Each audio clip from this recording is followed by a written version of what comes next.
Neste episódio, que fez o Jimmy Fallon tremer, Diego Sommer mais uma vez conversa com Caroline Cerutti. A conversa explora o impacto da automação e da tecnologia na sociedade, com foco no conceito de exclusão cibernética e na necessidade de equilíbrio entre tecnologia e valor humano. Faça bom proveito!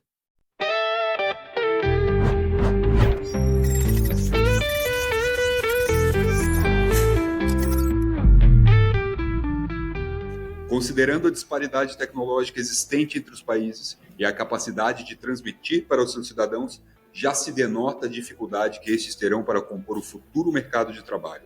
Ou seja, existem dois pontos de atenção.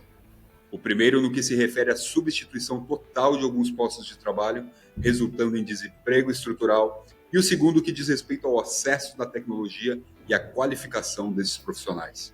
É algo semelhante com o que aconteceu em um passado não tão distante, em que apenas os alfabetizados poderiam votar. Esse é um trecho do livro Trabalho Humano na Perspectiva da Indústria 4.0, de Carol Cerutti, advogada trabalhista, mestre em Direito, que mais uma vez eu tenho a satisfação e o prazer de receber nesse programa. Carol, seja muito bem-vinda. Diego, muito obrigada. Fico muito feliz por a conversa ter sido tão boa que a gente precisou fazer a parte 2 do podcast. Mas quando é um tema que a gente gosta de falar, a conversa flui. Então, vamos hoje gravar a parte 2. É isso aí. Então, deixa eu começar cumprimentando a audiência. Bom dia, boa tarde e boa noite, princesas e princesas. Está começando mais um Mia Todo Dia, o seu programa quase diário sobre inteligência artificial, que tem entrevista, tem notícia, tem análise e tem conhecimento de sobra, sempre com entrevistados de qualidade altíssima aqui, como a Carol. Então, sejam bem-vindos, obrigado por dar o play, obrigado por nos acompanhar. Se ainda não nos segue, clica aí, segue a gente, dê 5 estrelinhas e indique esse podcast para todo mundo, porque aqui só tem conteúdo feito com amor e qualidade. E, Carol, agora eu vou partir para as perguntas. Espero que você esteja preparada e afiada como estava na nossa última entrevista. Aliás, se vocês não escutaram ainda, por favor, primeiro, volta lá no episódio com a Carol, dá o play, porque essa aqui é a continuação da primeira parte, porque foi o episódio mais longo até hoje do podcast, com mais de 1 hora de duração, mas altamente recomendável, de verdade, porque é uma discussão não só interessante, mas também que está em voga e precisa ser ampliada, né? A gente precisa dar voz aí a todo mundo e, enfim, vão lá, escutem e depois voltem aqui. Mas se não, se já o escutou, se preparem. Então, vou começar com uma pergunta que é basicamente o cerne do teu livro, Carol. Qual que é a tua opinião, e essa é uma pergunta aberta, obviamente, sobre o equilíbrio entre eficiência tecnológica e a valorização do trabalho humano no contexto da inteligência artificial? Bom, vamos lá. Eu tento trazer, desde o início do livro, que a tecnologia ela não tem que ser vista como vilã. Pelo contrário, né? A tecnologia veio para somar os nossos dias. Eu até utilizei uma frase quase filosófica, assim, né? Que a tecnologia veio para nos ajudar na nossa rotina, no nosso dia a dia, para que a gente tivesse mais tempo livre nessa nossa passagem por esse plano terrestre. Por exemplo, começa lá no passado, com a roldana de Arquimedes, né, que uma roldana substitui o trabalho de várias pessoas para erguer objetos. Então, é muito antiga a utilização da tecnologia. E como estamos em uma constante evolução, chegamos diante da inteligência artificial, que utilizada aí também nas máquinas, enfim, oportunizou esse trabalho automatizado. E a gente pode pensar em tarefas do dia a dia, né? Por exemplo, estamos em cidades diferentes gravando um podcast.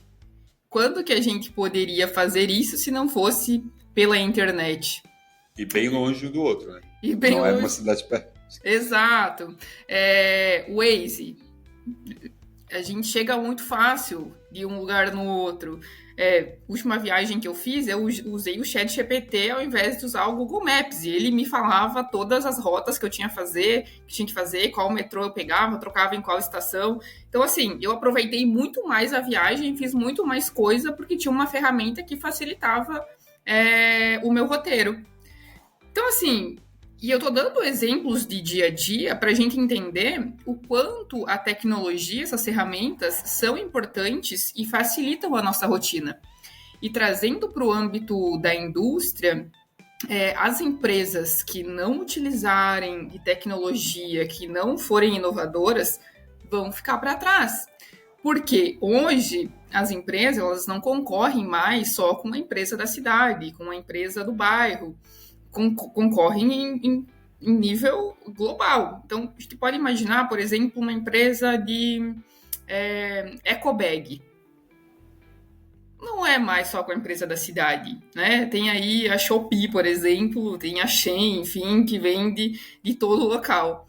Então, os consumidores vão lá e vão procurar. E como que faz para se manter competitiva nesse cenário global? Né? Tem que estar atualizada, tem que estar utilizando a tecnologia da mesma forma. Então, a tecnologia, ela é um caminho sem volta, ela é imprescindível e vai ter que ser utilizada, inclusive, para que as empresas possam se manter competitivas nesse cenário global e altamente tecnológico que estamos adentrando. Estamos adentrando, não está tudo ainda altamente tecnológico, né? Não está tudo perdido. E aí, como que a gente faz para equilibrar o trabalho, né? E aí vem um contraponto. A gente percebe empresas que não estão conseguindo encontrar mão de obra qualificada para esse cenário, porque as pessoas não estão aptas para assumir esses novos postos de trabalho que surgem. É uma mão de obra ainda muito escassa, porque a pessoa tem que ter ali minimamente o ensino médio, tem que saber operar um computador, né? Tem que entender de informática, mas aí tem que ensinar como que vai fazer isso somado à área produtiva. Então, é um desafio para as empresas também encontrarem essa mão de obra. Então, o único caminho, gente, E de quem é culpa? De quem é a culpa? Exato. Eu quero saber quem é o culpado. Não existem culpados. Ou talvez sejamos nós mesmos próprios. Tudo vem da gente, ser humano, né? Acho que a gente sempre vem querendo inovar, somar, e aí a gente acaba sempre evoluindo e fazendo com que tudo que está à nossa volta evolua também. Então, na verdade, não é o único caminho, são 2 caminhos que eu, inclusive, sugiro no livro, né? O primeiro é a qualificação. Então, se a gente tem novos postos de trabalho, a gente está vivendo uma nova realidade de trabalho, as pessoas precisam estar qualificadas para tanto. E o segundo é o próprio acesso à tecnologia, né? Porque falou ali da cyberexclusão, abriu o episódio aqui falando sobre isso, né? Quem não tiver acesso à tecnologia vai ficar excluído da sociedade. E aí, como eu dei o exemplo, o Waze, né, o ChatGPT, não sei o quê, assim, inclusive para serviços básicos, e a gente pode lembrar da pandemia, né, que as pessoas tinham acesso ao benefício, por exemplo, por Pix, né, então muita gente foi atrás de ter uma celular, de abrir uma conta no banco para receber um Pix. Então, assim, desde acessos básicos, como benefícios, própria educação. Então, voltando para o cenário da pandemia, né? As aulas foram remotas. Quem não tinha um aparelho celular para ter a aula remota não conseguiu ter aula remota. Como que fez nesse período, né? E se a gente está falando também, trazendo aqui para a minha atividade de engenharia trabalhista, beleza, vai ter trabalho por plataformização no futuro. Vai ser tudo via plataforma. Vamos imaginar um cenário assim. E quem não tiver acesso à internet, a um aparelho celular, como que vai fazer para ter acesso à plataforma, para ter um trabalho por plataforma? Então, eu vejo esses 2 caminhos para equilibrar essa eficiência. Primeiro, tecnologia não é vilã. Se as empresas não tiverem tecnologia, elas não vão se manter competitivas. E elas precisam se manter competitivas nesse cenário. E aí os trabalhadores vão ter que se adequar a essa nova realidade. E eu acredito que essas 2 formas sejam as formas mais pragmáticas aí de manter esse equilíbrio entre a eficiência e o trabalho. Ótima, bem elaborada a sua resposta. Se tu me permite, Eu perguntei de quem é a culpa, porque para mim, claramente, é do Estado, sabe? Eu sou um crítico assíduo do Estado em si, do Estado brasileiro em si, talvez pela maneira como este país tenha se criado, se desenvolvido. Se você estudar a história, vai perceber que não é um problema de hoje, mas é um problema que a gente sempre teve, devido a inúmeros fatores. Mas, assim, existem soluções, né? Como tu mesmo falou, Brasília, onde eu morava, tinha um negócio que eu achava muito legal que o governo implantou lá. Agora, eu imagino que foi o governo distrital e não federal, mas eu não tenho certeza, então eu não vou dizer. Mas tinha um negócio lá que eram pequenas agências nas cidades satélites, onde as pessoas poderiam ir lá para acessar serviços online. Para o caso que você falou, por exemplo, não tem celular, ou a pessoa até tem, mas não sabe lidar, a pessoa mais velha, mais de idade, ou simplesmente não teve acesso a uma educação, é um faz parte do tecno-apartheid, né? Como você bem coloca no teu livro, e a prefeitura, que elas são mini-prefeituras, né? Não é uma prefeitura de uma cidade, mas a prefeitura da cidade satélite fornecia isso, sabe? Então as pessoas iam lá e tinha alguém lá para dar ajuda a elas, não era só o computador, mas era alguém para ensinar elas a usar, trabalhar com a ferramenta, ajudar elas, acompanhar no processo de, às vezes, fazer uma petição, eu preciso fazer uma solicitação de renovação de CNH, seja o que for, podia ir lá até para estudar, eu preciso fazer um trabalho, sabe, a pessoa que não tem um computador em casa. Então, assim, existem muitas soluções, assim, que o Estado poderia investir mais, sabe, que eu vejo, assim, que falta muito apoio. Claro, é um problema da iniciativa privada também, porque tem que ter consciência social, né, e muitas vezes as empresas não têm isso. Então, assim, até puxando esse gancho, eu vou te fazer uma pergunta, que quais são as ações conjuntas que, assim, entre iniciativa privada e Estado, você poderia sugerir para democratizar o acesso à tecnologia e qualificar os trabalhadores? Que veio bem um gancho da pergunta anterior e até o próprio exemplo que tu deu, né? Não sabia dessa iniciativa de Brasília, inclusive muito bacana. Imagina se todas as cidades tivessem iniciativas assim, né? E é isso que a gente falou, uma forma de incluir as pessoas nesse novo cenário que a gente está vivendo. E aí, acho que é importante, né, a gente pensar assim, o Estado tem todos os seus deveres, e quando a gente fala Estado aqui, a gente está falando da área pública, né, seja municipal, estadual, nível nacional, enfim, nível federal. E quando a gente fala de iniciativa privada, né, as empresas, empreendimentos econômicos. Então, assim, vamos pensar desde criança. E aí vem a própria educação, a grade curricular. Como que estão as grades curriculares? O que a gente está ensinando para as nossas crianças? Eu falei no episódio passado, né, a geração Z, geração alfa, enfim, tem muita gente dessas gerações que não sabe utilizar computador, não sabe utilizar os programas do computador. Na nossa época, a gente fazia curso de informática. Não sei se tu fez. Então, com certeza. Porque hoje todo mundo tem o celular, então é muito fácil, faz tudo ali. Mas e quando vai para o mercado de trabalho e precisa abrir um Word, um Power BI, um PowerPoint, enfim, como fica? Não, e essa informação que você trouxe, para mim foi uma surpresa. Eu nunca tinha parado para pensar nisso e nunca tinha lido nada do tipo, sabe? E fez todo sentido, é óbvio.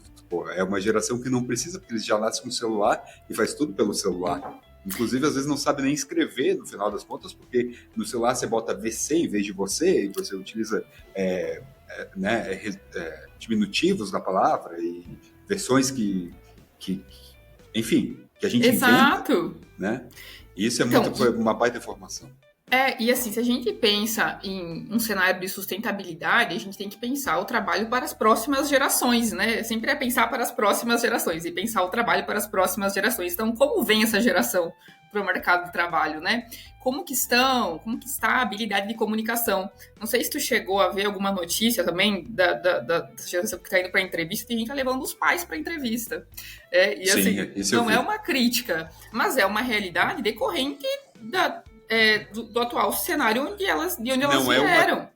Não é uma crítica, mas não faça isso, pessoal, por favor. Não é uma boa, não é uma dica também. Não é uma Não é uma crítica, mas boa não é uma ideia. dica. Não é uma boa ideia. Então, assim, como, sabe? Então, assim, acho que aí vem um papel fundamental do Estado, se a gente fala que educação, e aí é um direito social, por exemplo, como que está a educação? E o Estado pode fazer muita coisa nesse âmbito da educação, né? Pensando assim, desde formação infantil até o lifelong learning, né, que é a educação continuada ao longo da vida. É óbvio que é uma educação proativa, que depende ali, né, da pessoa querer aprender sobre determinados temas, mas será que o Estado não pode disponibilizar formações nesse sentido, né? Não pode disponibilizar cursos? A gente sabe que o site do governo, por exemplo, tem vários cursos, enfim, a pessoa pode ir lá procurar, mas não dá para fazer mais, né? Preparar essa geração, preparar quem já está no mercado de trabalho, que vai passar por essa transformação, preparar quem está vindo. Então, no âmbito da educação, isso. Agora, no âmbito vamos focar na educação primeiro. Pensando nas empresas, né? Existem também, a gente falou já, que tem empresas que têm a economia maior do que o local onde elas estão inseridas. E nesse cenário surgem também as empresas educadoras, que são empresas que oportunizam a formação para os seus próprios empregados. Então, por exemplo, tem uma demanda lá que falta eletricista. E aí tem pessoas que são operadoras de produção. Operadores de produção. Por que eu não posso fazer parceria, né, com alguma instituição, enfim, e fornecer o curso para essas pessoas, já que tem uma dificuldade em encontrar a mão de obra, formar essas pessoas, dar o curso e aproveitar essa mão de obra na própria empresa. Tem empresas que são, de fato, educadoras que formam crianças, que formam jovens. Vou dar o exemplo da própria JBS, o Instituto Germinari. Tem uma escola dentro do corporativo. As crianças têm a formação lá, que tem do ensino básico, que é obrigatório, as matérias obrigatórias, e elas aprendem economia, aprendem direito do trabalho. Criança, tá? Então, assim, elas estão, de fato, tendo uma formação para o mercado de trabalho e uma formação executiva. Então, assim, existem, de fato, iniciativas de empresas educadoras. Tem muitas empresas que têm parcerias com universidades, né, que têm desconto para os seus empregados, parceria com um curso de inglês, por exemplo. Então, a iniciativa privada pode fazer muita coisa também no âmbito da educação. Inclusive, incentivar. E quando eu estava no mestrado, eu fui bolsista, e aí eu fazia atividade junto ao CODEM. O CODEM é muito bacana porque ele tem grupos específicos de temas para desenvolver o município, que no caso é de Marília, né? E tinha um grupo lá da área de educação. Então, tinham empresas que poderiam adotar escolas e incentivar essas escolas. Então, por exemplo, sei lá, dar computador para a escola, fazer uma pintura na escola, pintar a parede da escola, sabe? Então, poderiam incentivar financeiramente e também com know-how as escolas do município. Então, tem muita coisa que a iniciativa privada pode fazer também no âmbito da educação. Agora, no âmbito da tecnologia, né? No âmbito da tecnologia, já existe, né? Inclusive, na pandemia, teve aquela situação de dar muitos computadores e internet para inúmeras escolas espalhadas pelo país, de oportunizar que as pessoas tivessem desconto ali para adquirir aparelho celular. Mas e por que não ser uma iniciativa permanente do Estado, né? Por que não ter desconto para a população de baixa renda, comprovadamente de baixa renda? Internet, tu falou de Brasília, mas tem muitas cidades, e isso é mais comum, né? Que tem internet gratuita nas praças, por exemplo, né? Isso já é mais comum nos municípios. Pela iniciativa privada, também tem muitas empresas que disponibilizam o Wi-Fi durante o horário de trabalho para os seus empregados. E por que não ser um benefício? A gente fala que vem mudando a forma de consumo também, e existe hoje assinatura de smartphone. E se as empresas oferecessem isso como benefício? Olha, tem opção do benefício de assinar smartphone, e aí a pessoa troca de smartphone de tempo em tempo. Não sei, Sim. dá pra gente pensar fora da caixa, sabe? A iniciativa privada tem como, sim, colaborar muito no processo de tecnologia. Inclusive, as coisas que eu falei de adotar a escola, né, da internet para escolas que não têm. E quando eu falo, por exemplo, eu falei no episódio passado que às vezes eu tenho as minhas dúvidas sobre a quarta revolução industrial, porque tem muita coisa que ainda está inacabada. Então, por exemplo, Sim. temos muitos locais no Brasil que não têm ainda acesso à eletricidade, que dirá a internet.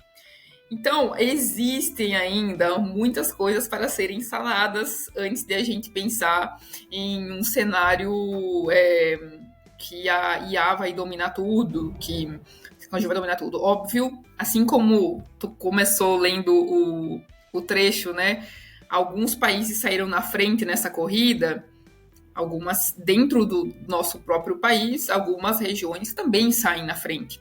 Então, ainda tem uma disparidade dentro do Brasil em relação a acesso à internet, tecnologia, enfim, que a gente ainda tem muita coisa para sanar. Temos muito trabalho pela frente.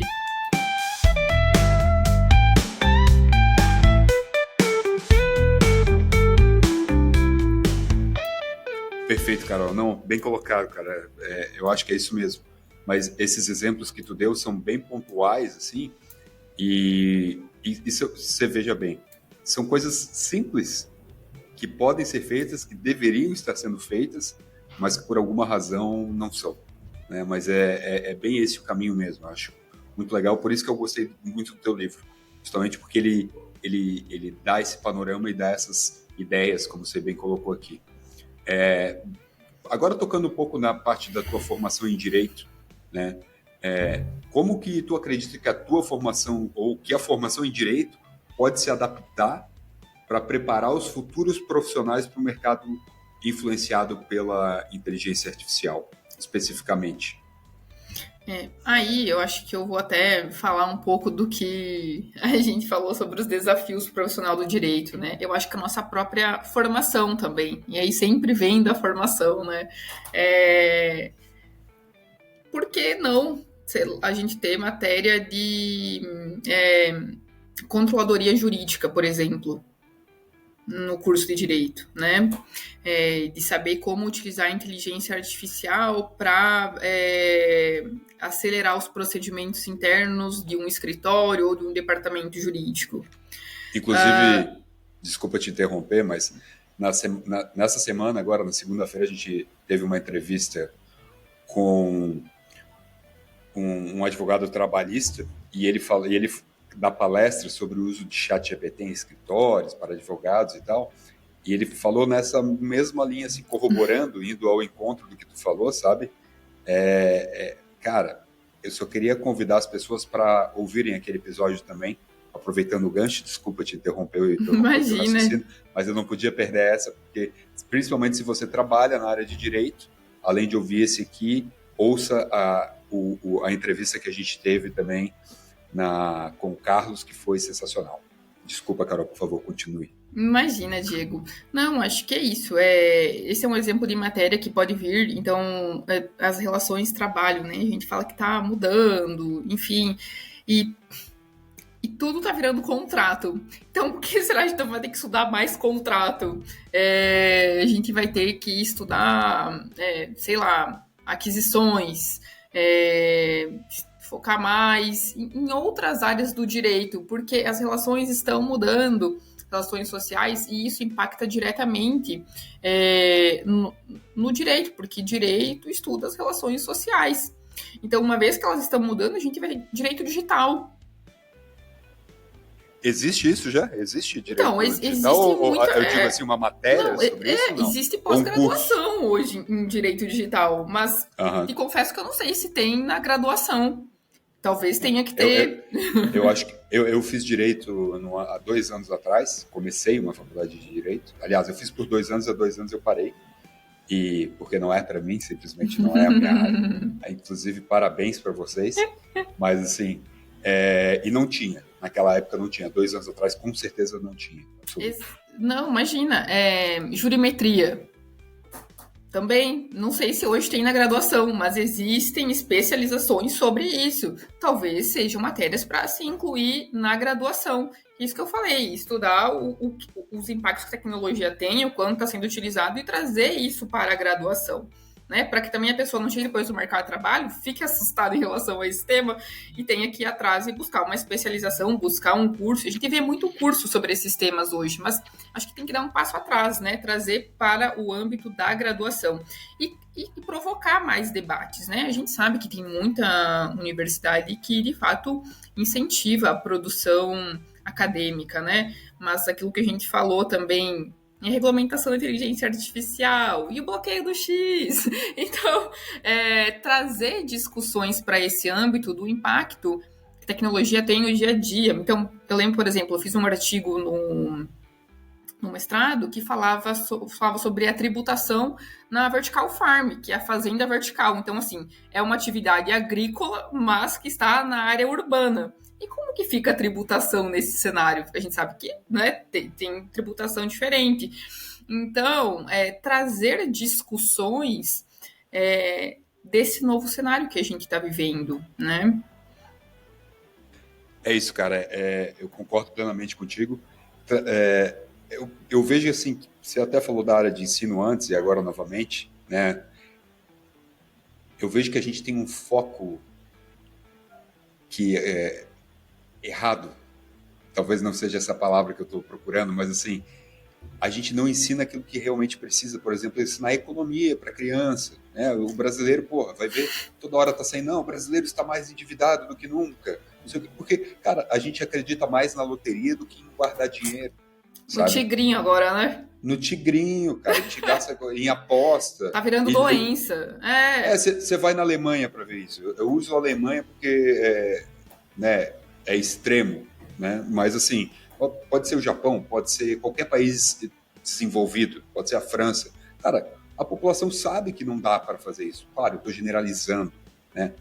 Toda generalização é burra, mas de forma só para exemplificar, isso não acontece lá, entendeu? Porque as pessoas sabem, porque também desde pequeno elas são instruídas aqui, porque há um foco maior na educação básica, na educação básica e fundamental ali de criança mesmo, até 6, 7 anos, que é a fase principal da criança, quando ela é uma esponja, que ela absorve tudo. E o nosso país fica abrindo cada vez mais faculdade. No nosso país tem mais faculdade de direito que no resto do mundo inteiro junto, para começar. Se você não sabia disso, caro ouvinte, saiba disso agora. E falta creche para criança. Então, assim, aí a gente vai ter 1 milhão de graduados que são analfabetos. Como é que se fala? Analfabeto...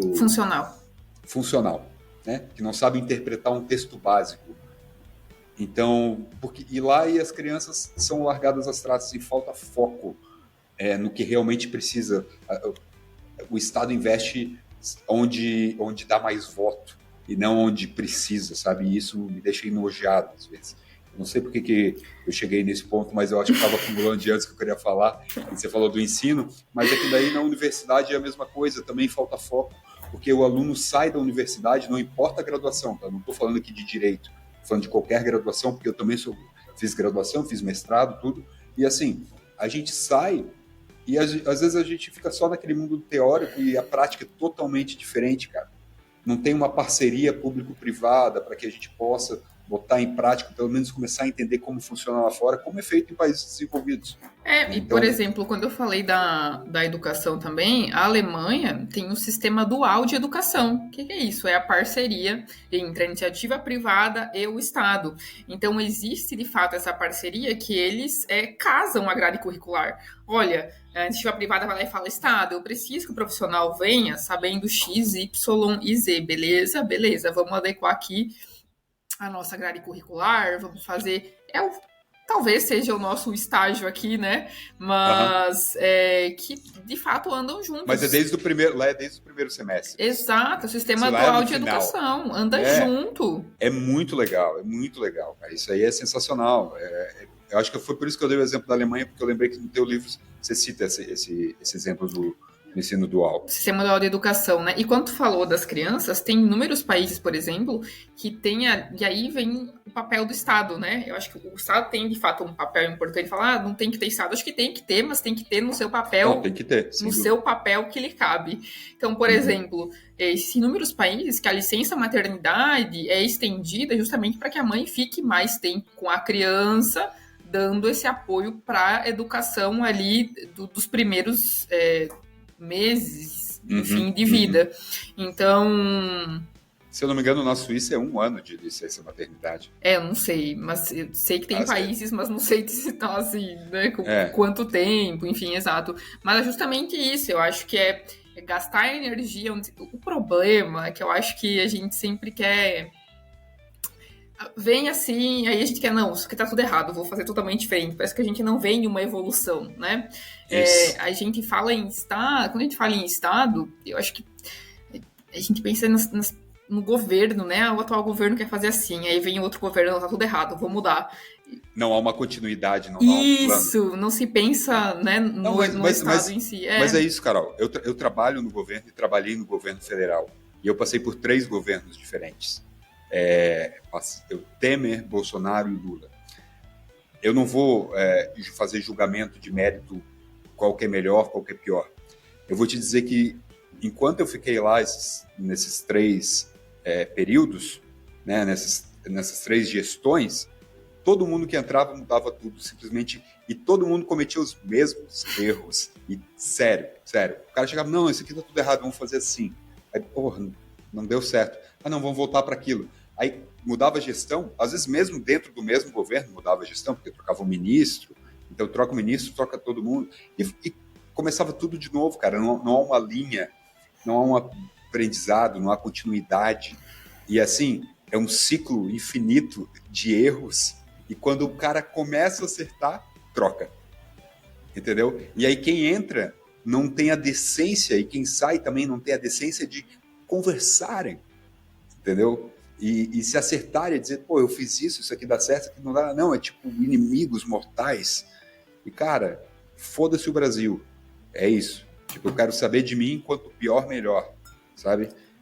Todos, sem exceção. Por isso que eu digo que eu sou apartidário, porque eu trabalhei com todos os governos e é tudo a mesma coisa, é todo mundo igual. Tá? Infelizmente... essa é a triste realidade, pelo menos no setor que eu trabalhei. Não vou generalizar, não sei nos outros, mas eu trabalhei no Ministério da Justiça e era assim. E eu posso falar agora porque eu não estou mais lá, ninguém pode fazer nada, eu tenho essa liberdade. Mas assim, tinha outra coisa, agora falando do lado bom, 90% das pessoas que vão lá para trabalhar, elas têm boa vontade e querem realmente fazer a diferença. Elas têm boa vontade, sabe? Elas querem um país melhor, independente do partido. Ninguém vai lá para, não, vou fazer isso aqui pior, eu quero que esse país se foda. Eles só não tem um plano, não tem, o que eu te falei, não tem comunicação, eles se odeiam, essa polaridade. Daí, chega, não vou falar mais de política, desculpa, parei. Vamos voltar para o nosso foco aqui. Me excedi, perdão ouvintes, perdão, Carol. Eu vou passar para uma última pergunta aqui, Carol, para a gente não se estender tanto, tá? Que essa fica até como dica para os nossos ouvintes aqui, com toda a tua experiência, com toda a pesquisa que você fez para esse livro, para o teu mestrado, quais as habilidades que tu acredita que são essenciais para os profissionais se manterem relevantes na era que a gente está vivendo, nessa era de inteligência artificial?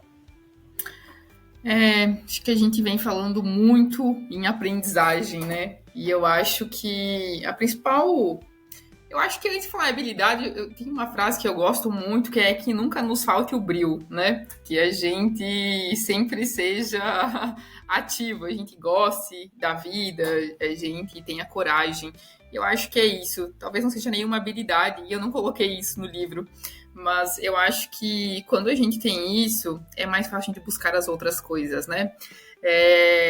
E aí, pensando nesse cenário de a gente estar sempre ativo, manter essa empregabilidade, acho que vem essa questão do aprendizado contínuo ao longo da vida, né? Essa vontade de aprender, de a gente estar atualizado, para poder sempre estar ativo no mercado.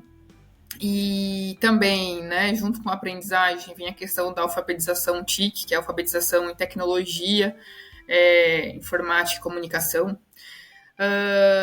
A questão, e aí eu falo também no livro, tem até uma página no livro que traz todas as habilidades lá, que eu citei de um outro trabalho, e fala de espírito empreendedor. E é interessante, né? Espírito empreendedor, não, mas então tem que abrir algo, né? Tem que ser... Não é. O espírito empreendedor você leva para a vida, né? Como você vai empreender na sua própria vida. Tem um filme que eu, por óbvio, não me lembro do nome, mas que retrata esse cenário, né? A pessoa sabia que ia ter computador na empresa e elas trabalhavam com máquina aquelas máquinas de escrever. Aí ela tomou a iniciativa de fazer um curso de informática e chamou os colegas dela para fazer também. Quando chegou o computador, o gestor falou, olha, fulano, agora a gente vai ter que contratar pessoas que sabem utilizar computador. Ela falou, não, mas eu e as meninas já fizemos o curso de informática. Então, ela já estava lá com o curso de informática e aí ela sabia, né, dialogar com o gestor dela, enfim, aí falava, olha, aqui pra gente ser mais produtiva, tem que botar um banheiro nesse andar, porque a gente tem que andar até lá, não sei o quê. Então, ela tinha esse espírito de dona. Eu sei qual filme você tá falando, já. Sabe o nome? Com certeza não. Não. Mas eu sei que é da NASA, né? Isso. As mulheres que faziam a matemática, todos os cálculos para a NASA, eram afrodescendentes, inclusive, né? Então elas sofriam do racismo, tinha que ir no banheiro lá do outro lado, né? Um baita filme, esse filme é muito legal, uma história real, né? Uma história real, vale muito a pena. Legal, exato. Então, assim, é o espírito empreendedor, sabe? A gente ser ativo em relação à vida, aí vem aquela questão do bril que eu falei no início. Então, é isso. E aí, com o espírito empreendedor, vem também a questão da comunicação, né? De saber mais do que a nossa própria área. Então, eu falo, né? Eu sou do direito, mas às vezes sim, sou do direito, mas eu tenho que entender de negócio, porque eu sou direito trabalhista de empresa. Então, eu tenho que saber como que é o negócio onde eu atuo, né? Eu tenho que entender de tecnologia, eu tenho que entender de pessoas. Então, tenho que entender de LGPD, tem que ter direito civil, não só a minha área, não só o meu quadrado, né? A gente sair, a gente ter uma visão multidisciplinar das coisas. Estrelas Além do Tempo, o nome do filme. O nome do filme? Fica a dica. Exatamente, Carol, eu acho que você foi perfeito na tua colocação, é isso mesmo. Espírito empreendedor é super... faz diferencial para qualquer um e não, como você falou, não significa empreender no sentido mais conhecido, né? Que vou abrir um negócio, uma startup. Não, cara, é empreender para a tua vida mesmo, é isso mesmo. Carol, muito obrigado mais uma vez por participar aqui, foi um prazer te receber.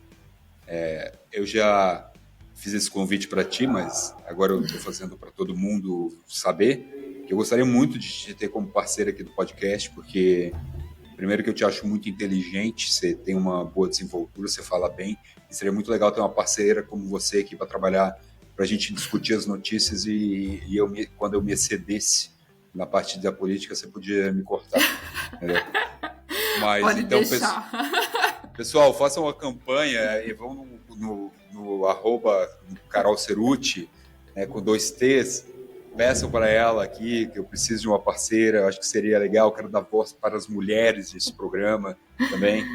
E, de qualquer maneira, quando você é sempre bem-vindo aqui, quando você quiser voltar. Obrigado mais uma vez, parabéns pelo livro e muito sucesso para ti. Diego, muito obrigada. Já até respondi o seu convite, né? Eu já falei aqui que esse podcast é muito relevante. E o intuito de ter publicado o livro foi justamente para compartilhar informação com as pessoas. E acho que esse podcast é um ótimo instrumento para isso. E para mim é uma honra participar desse podcast, poder continuar participando. E vamos juntos, sim, nessa parceria. Beleza, obrigado. Pessoal, obrigado por terem nos ouvido até aqui. Um beijo para vocês e até a próxima. Beijo. Beijo, beijo.